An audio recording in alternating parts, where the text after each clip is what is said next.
बरसाती पालक की खेती से मात्र 30 दिन में 2 लाख का मुनाफा, ये कहना जितना आसान है करना उससे भी ज़्यादा कठिन है। क्योंकि बरसात में पालक की बुआई करने के बाद कई बार अनियमित लगातार बारिश होने की वजह से बीज जर्मिनेशन प्रभावित तो होता ही होता है। अगर कुछ % बीज जर्मिनेशन हो भी जाते हैं तो पौधे में सड़गलन की समस्या आती है। जब पौधा थोड़ा सा बड़ा होने लगता है तो उसमें पत्ती को काट कर खाने वाले कीट का अटैक देखने को मिलता है और देखते ही देखते पूरी की पूरी जो फसल है वो बर्बाद हो जाती है। इसीलिए अधिकतर किसान भाई बरसात के सीज़न में इसकी खेती करते ही नहीं है। लेकिन आप कैसे कर सकते हैं सफलतापूर्वक, बस यही जानकारी आज की इस वीडियो में हम आप लोगों को देने वाले हैं कि इसकी बुआई कैसे करनी चाहिए, कौन सा बीज लेना चाहिए, खाद बीज दवाई और सिंचाई का उचित मैनेजमेंट कैसे करना चाहिए, खरपतवार नियंत्रण करना चाहिए। और ये जो हमारे पीछे आप लोग प्लॉट देख रहे हैं इनमें हमने समतल क्यारियों में 9 अगस्त को जो है वो पालक की बुआई की है। तो कौन सी वैरायटी लगाया, हमारी क्या रणनीति है समतल क्यारियों में लगाने का, पूरी जानकारी इसी वीडियो में हम आप लोगों को देने वाले हैं। तो अगर आप लोग कम बजट में पालक की खेती करके शानदार मुनाफा कमाना चाहते हैं तो इस वीडियो को आप पूरा ज़रूर देखें। और हाँ, वीडियो की जानकारी अगर आप लोगों को अच्छी लगती है तो चैनल को सब्सक्राइब जरूर करें। बरसात में पालक की खेती सफलतापूर्वक करने के बारे में सोच रहे हो तो सब कुछ समय पे करने के साथ साथ 2 विशेष बातों का ध्यान रखना है और आप अच्छा खासा उत्पादन ले पाएंगे। वो 2 विशेष बातें क्या हैं वीडियो के अंत में बात करेंगे। पहले बात करते हैं खेत का चुनाव एवं खेत की तैयारी करने के बारे में। तो देखिए, अगर आप लोग बरसात के सीज़न में यानी अगस्त से सितंबर महीने में पालक की खेती करने जा रहे हैं तो आप लोगों को एक ऐसे खेत का चुनाव करना है जिस खेत में जो है जल निकासी की उचित व्यवस्था, मिट्टी जो है बलुई दोमट मिट्टी हो या फिर दोमट मिट्टी हो। अगर हम खेत तैयारी की बात करें तो आप लोगों को अपने खेत की मिट्टी को कल्टीवेटर रोटावेटर की सहायता से भुरभुरी बना लेनी है और अंतिम जुताई करने से पहले प्रति एकड़ की दर से आप लोगों को 50 से 60 केजी DAP और 15 से 20 केजी म्यूरेट पोटाश लेना है। ऐसा करने से पौधा बीज अंकुरण हो जाने के बाद जो है पौधे में अच्छी ग्रोथ देखने को मिलेगी शुरुआती दिनों से। इसके साथ आप लोगों को 5 केजी बेंटोनाइट सल्फर और 300 ग्राम साफ फंगीसाइड लेना है। इससे जो बीज मिट्टी में सड़ जाते हैं वो समस्या नहीं आएगी और बीज अंकुरण हो जाने के बाद जो सड़ गलन की समस्या आती है वो समस्या देखने को नहीं मिलेगी। इसके साथ आप लोगों को लेना है 3 से 4 केजी जो है रीजेंट अल्ट्रा कीटनाशक। ये तो आप लोगों को पता है कि मिट्टी के अंदर जो कीट होते हैं जो मिट्टी को चाल देते हैं, ये सारी समस्याएं आती हैं, दीमक वगैरह की समस्या आती है, ये समस्या नहीं आएगी और आप लोगों की जो पालक की फसल है अंकुरण होकर शुरुआती दिनों में ही अच्छी ग्रोथ देखने को मिल जाएगी। तो इस तरीके से आप लोगों को खेत की तैयारी करना है। वैरायटी की बात करें तो देखिए, आप लोग अपने एरिया के सबसे अच्छी वैरायटी का चयन करें और ऐसी वैरायटी का चयन करें जो हीट टॉलरेंस वैरायटी हो, यानी उसे बरसात और गर्मी के सीज़न में भी लगाए जाने योग्य वैरायटी हो। तो आप लोग ऐसी वैरायटी का चयन करें। मैं कौन सी वैरायटी लगाया हूँ ये वो पड़ा हुआ है, इसके बारे में हम वीडियो के अंत में चर्चा करेंगे और हमने आधा एकड़ में इसे कितना केजी लिया है ये भी हम आप लोगों को साझा करेंगे। तो अगर आप लोग बरसात के सीज़न में पालक की बुआई करने जा रहे हैं तो आप लोगों को प्रति एकड़ की दर से कम जो है वो 15 से 16 केजी सीड लेना है। क्योंकि कुछ % बीज जर्मिनेशन प्रभावित होते ही होते हैं, कुछ भी आप कर लो क्योंकि ये विपरीत मौसम है। और अगर सब % बीज जर्मिनेशन हो भी जाते हैं ना तो सर्दियों के मौसम की अपेक्षा इस समय जो पालक उगेगा ना उसका उतना अच्छा तरीके से ग्रोथ देखने को नहीं मिलेगा। इस वजह से थोड़ा सा आपको बीज की मात्रा ज़्यादा लगनी है। अब बुआई विधि की बात करें तो देखिए, बरसात के मौसम में बुआई विधि काफ़ी ज़्यादा मायने रखती है। देखिए, जैसा कि मैं तो समतल क्यारियों में ही लगाया हूँ, कुछ लोग मेड़ विधि से लगाते हैं, कुछ लोग बेड विधि से लगाते हैं। अब कंडीशन क्या होनी चाहिए कि आप अगर आपके खेत में थोड़ा बहुत जल निकासी की उचित व्यवस्था है, यानी अगर ज़्यादा बारिश हो जाए तो ठहराव हो जाता है उसमें, तो आप लोग मेड़ विधि से लगाएं या फिर बेड विधि से लगाएं। ज़्यादा सेफ वैसे तो रहता है बेड विधि। मेड़ विधि से लगाएंगे तो पालक जो कम लगेगा, मतलब उसमें जो क्षेत्रफल ज़्यादा रहेगा, प्रोडक्शन कम निकलेगा। तो इस वजह से आप लोग जो है 3 से 4 फीट जो है चौड़ा बेड बनाएं और बेड पे उसकी बुआई करें और जल निकासी की उचित व्यवस्था बना दें। लेकिन अगर आप लोग मेरी तरह समतल क्यारियों में लगाने की सोच रहे हैं तो इसमें 2 कंडीशन है। पहला कंडीशन तो ये है, आपकी खेत जो है थोड़ा सा ढलान पे होना चाहिए, यानी जल निकासी की उचित व्यवस्था होनी चाहिए। देखिए, रात में पूरी दबा कर बारिश हुई है लेकिन इस समय हमारे खेत में बिल्कुल भी पानी नहीं है, ना तो इसमें कहीं से प्लेट भी चढ़ा हुआ है, यानी लेयर मिट्टी का जमा हुआ नहीं है, बिल्कुल सब कुछ सही है। दूसरा कंडीशन आपका ये होना चाहिए कि आपके खेत में जो है बाहरी खेत से पानी नहीं आना चाहिए। जब मिट्टी ख़राब क्यों होती है, जैसे आप समतल क्यारियों में बुआई कर दें और बगल वाले खेत से जब पानी ज़्यादा बरसता है तो जब वहाँ से पानी आता है आपके खेत में तो मिट्टी का एक लेयर जम जाता है जिससे अंकुरण प्रभावित हो जाता है। तो ये चीज़ नहीं होना चाहिए। आप समतल क्यारियों में लगाएं लेकिन जल निकासी की उचित व्यवस्था हो, दूसरे के खेत से पानी आपके खेत में ना आए।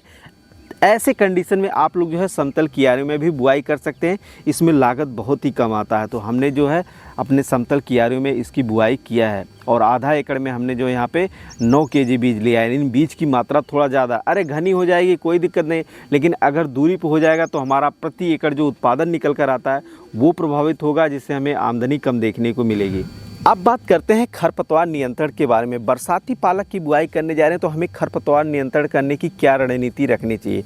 तो कि बरसात में अगर पालक की खेती करने जा रहे हैं तो खरपतवार नियंत्रण करने के 2 तरीके हैं। पहला, एक तो उगने से पहले नियंत्रण कर लो, दूसरा है उगने के बाद। लेकिन बरसात में उगने से पहले अगर आप लोग नियंत्रण कर लेते हैं तो ये काफ़ी ज़्यादा अच्छा रहता है, क्योंकि एक बार खरपतवार अगर आपकी फसल में उग गए, और कई बार होता है कि बरसात में 2-3 दिन तक लगातार बारिश होती है, अच्छा मौसम नहीं मिल पाता है खरपतवार निकालने का, तो ऐसी स्थिति में खरपतवार तेज़ी से बढ़ जाते हैं और जो पूरी अपनी मेन फसल होती है वो दब जाती है, जिससे अच्छा उत्पादन देखने को नहीं मिलता। पूरी जो फसल है वो ख़राब हो जाती है। और बाद में अगर हम कोई हर्बिसाइड वगैरह डालते हैं तो इससे हमारी फसल भी थोड़ा बहुत इफ़ेक्टिव होती है। इसलिए हमें कोशिश करना चाहिए कि बुआई करने के जस्ट बाद यानी 48 से 72 घंटे के अंदर अंदर जो है 1 लीटर पेंडामेथलिन को 150 लीटर से लेकर 200 लीटर पानी में घोल बनाकर छिड़काव करके उसकी अगर बारिश होने की संभावना ही नहीं तो हल्की सी सिंचाई कर देंगे तो शानदार रिस्पॉन्स देखने को मिलता है। बाद में खरपतवार की झंझट नहीं रहती है और हमारी जो पालक की फसल है वो अच्छी तरीके से ग्रो होगी। अब बात करते हैं कि इसका खाद का प्रबंधन हमें कैसे करना चाहिए और कीट व रोग इसमें क्या लगते हैं। तो खाद प्रबंधन की बात करें तो जब आप लोगों की पालक की फसल बुआई करने के 15 से 18 दिन की हो जाए, पौधा इतना बड़ा बड़ा हो जाए, 2 से 4 पत्ती की अवस्था में हो जाए, तब आप लोगों को प्रति एकड़ की दर से 15 से 20 केजी यूरिया लेना है। आपस मतलब हल्के हाथों उसको छिड़क कर जो अगर बारिश नहीं हो रही है तो सिंचाई कर दें। इसके अलावा आप लोग पालक बुआई के 15 से 20 दिन के बीच की अवस्था में NPK 19-19 का भी छिड़काव कर सकते हैं यूरिया देने की बजाय। इसे लेना है प्रति एकड़ की दर से 600 से 700 ग्राम, 150 लीटर से लेकर 200 लीटर पानी में घोल बनाकर समान तरीके से पूरे खेत में छिड़काव करें। और ऐसा करने से आप लोगों की पालक की फसल में शुरुआती दिनों में ही नाइट्रोजन, फास्फोरस, पोटेशियम तीनों का खाद का प्रबंधन हो जाएगा और आप लोगों की जो फसल वो तेज़ी से ग्रो करेगी। तो आप लोग इस खाद का भी प्रबंधन कर सकते हैं। और ध्यान रखें कि अगर बारिश नहीं हो रही तो समय समय पे अपनी फसल की सिंचाई ज़रूर करें। अब बात करते हैं पालक की फसल में स्प्रे शेड्यूल के बारे में। तो जब आप लोगों की पालक की फसल 10 से 12 दिन के बीच की अवस्था में रहती है, यानी उसका अंकुरण अच्छे से हो जाए, तब आप लोगों को एक बार साफ फंगीसाइड का स्प्रे करना है या फिर रोको फंगीसाइड का स्प्रे कर सकते हैं, जिससे पौधे में सड़ गलन की समस्या देखने को ना मिले। उसके बाद जब आप लोगों की पालक की फसल जो है वो कम से कम 20 से 22 दिन के बीच की अवस्था में रहे, तो उस समय आप लोग देखते हैं कि बरसात के दिनों में खासकर पत्ती को काट कर खाने वाले कीट की समस्या देखने को मिलती है। तो उस समय आप लोग जो है प्रोफेक्स सुपर प्रति 15 लीटर पानी में 30 से 35 ml का घोल बनाकर जो है छिड़काव करें। उन कीटों से भी आप लोगों को छुटकारा देखने को मिलेगा और आप लोगों की जो पालक की फसल है वो शानदार तरीके से ग्रो होगी और आने वाले कुछ ही दिनों में आप लोग बहुत ही अच्छा खासा मुनाफा कमा पाएंगे। उसके बाद जब आप लोगों की फसल जो है वो 22 से 25 दिन के बीच की अवस्था में रहे, तो प्रति एकड़ की दर से आप लोगों को 15 से 20 केजी नाइट्रोजन लेना है। फिर अपने खेत में समान तरीके से छिड़काव करके उसकी हल्की सिंचाई कर दें। अब आप लोगों की जो पालक की फसल वो बुआई के मात्र जो है 25 से 35 दिन के बीच में ही हार्वेस्टिंग पर आ जाएगी और आप लोग अच्छा खासा मुनाफा कमा पाएंगे।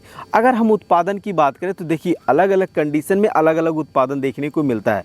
अगर आप लोग अच्छे से देख रेख और मैनेजमेंट करते हैं तो आप 1 एकड़ में 50 से 60 कुंटल तक उत्पादन निकाल सकते हैं। अगर आप लोग अच्छे से देख रेख मैनेजमेंट करते हैं और कुछ चूक हो गई तो आप लोग हो सकता है 8 कुंटल उत्पादन ले पाएँ, 8 केजी ही उत्पादन ले पाएँ। ऐसा भी हो सकता है कि आप बिल्कुल भी उत्पादन नहीं ले पाएँ। तो ये सारी कंडीशन होती है, आपको अच्छे से देख रेख और मैनेजमेंट करना बेहद ज़रूरी है। तो हम एवरेज लेकर चल रहे हैं कि 1 एकड़ में 50 कुंटल उत्पादन हो जाता है। और अगर आप लोग अगस्त महीने में लगा लेते हैं तो यह मान के चलिए कि सितंबर महीने में इसका जो मंडी भाव है कम से कम आप लोगों को 30 से 40 रुपया पर केजी देखने को मिल जाता है। इस हिसाब से आप लोग जो है कम से कम 1.5 से पौने 2 लाख रुपए तक का इनकम जनरेट कर सकते हैं। वो भी आप लोगों को ज़्यादा से ज़्यादा 15 से 20 हज़ार रुपये का खर्चा आएगा, क्योंकि पालक की जो फसल होती है उसका सीड भी बहुत ही महंगा नहीं आता है। ये 200 रुपये से लेकर 300 रुपये में अच्छे से अच्छे क्वालिटी का बीज मिल जाता है। और आप लोग निराई गुड़ाई की जगह पे आप लोग जो पेंडामिथलिन का छिड़काव कर देंगे तो लेबर की बचत हो जाएगी। तो इस हिसाब से आप पालक की खेती में बहुत ही कम बजट लगाकर शानदार मुनाफा कमा सकते हैं। अगर फसल कटाई की बात करें तो शाम के समय आप लोग जो है उसकी हार्वेस्टिंग कर सकते हैं, यानी फसल की कटाई कर सकते हैं और उसे किसी जूट के बोरे में पानी के छिड़क कर जो है उसको ढक देंगे तो जो सुबह तक जो उसकी पत्तियां टाइट रहेंगी और मंडी जब आप लोग लेकर जाएंगे तो वज़न अच्छा पकड़ेगा। एक चीज़ मैं आप लोगों से क्वेश्चन करना चाहूँगा कि आपके एरिया में पालक की हार्वेस्टिंग किस तरीके से की जाती है। जैसे हमारे यहाँ होता है कि जड़ से ही उसको काट लिया जाता है, दोबारा उसमें पालक नहीं आएगा, लेकिन हमने कुछ एरिया में देखा है कि ऊपर से ही कटिंग कर देते हैं, बाद में फिर वो 4 से 5 दिन 10 दिन बाद वो फिर से बड़ा हो जाता है, फिर उसकी उससे कटाई होती है।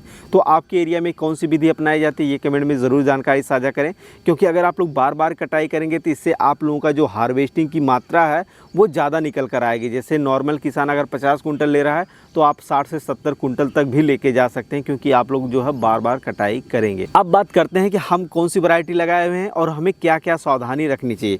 तो देखिए, हम अपने एरिया में जो प्रचलित सबसे अच्छी वैरायटी है उसका चयन किए हैं। ये अपना जो विनायक है, ब्रांड इसका जो है पूसा का ज्योति है और विनायक इसका नाम है। इस वैरायटी का हमने चयन किया है। 1 एकड़ में हमने ये 1 केजी का पैकेट है, आधा एकड़ हमने बुआई किया, आधा एकड़ मूली लगाया है और आधा एकड़ में धनिया लगाया। तो ये मैंने आधा एकड़ में 9 केजी लिया है सीड, यानी 9 पैकेट ऐसा लिया हुआ है। अब आपको बताते हैं क्या सावधानी रखनी चाहिए और अधिकतर किसान भाई वो सावधानी क्यों नहीं रखते हैं जिसके कारण उसकी फसल ख़राब होती है। देखिए, बरसात के दिनों में तो स्वाभाविक सी चीज़ है, बारिश तो होना ही होना है। आप लोग बारिश हो या ना हो, सुबह शाम आप लोगों को अपनी फसल की निगरानी करना बेहद ज़रूरी होता है, क्योंकि ये बरसात का सीज़न है। फसल जो है मौसम के विपरीत है, इसमें कीट व रोग का अटैक बहुत तेज़ी से देखने को मिलता है। रोग की बात तो छोड़ दे, रोग तो लगता नहीं, कीट यही बहुत तेज़ लगते हैं। सड़गलन की समस्या आ जाती है, पत्ती को काट कर खिलाने वाले कीट की समस्या आ जाती है। तो आप लोग सुबह और शाम के समय दोनों समय जो है फसल की निगरानी करें और जो भी आप लोगों को जोखिम कोई चीज़ दिखता है तो तुरंत उसका निवारण करें। दूसरा चीज़ आप लोग ध्यान रखें कि खरपतवार नियंत्रण का बिल्कुल भी एक्टिवेट रहें।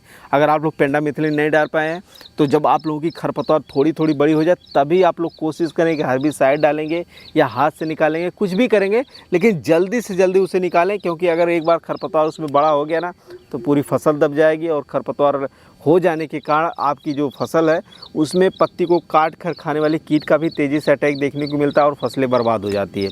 तो किसान भाई उम्मीद कर रहे हैं आज की इस वीडियो में दी गई जानकारी आप लोगों को बहुत ही अच्छी लगी होगी, क्योंकि आप लोग इस तरीके से बरसात जैसी कठिन परिस्थितियों में पालक की अगेती खेती करके शानदार मुनाफा कमा सकते हैं।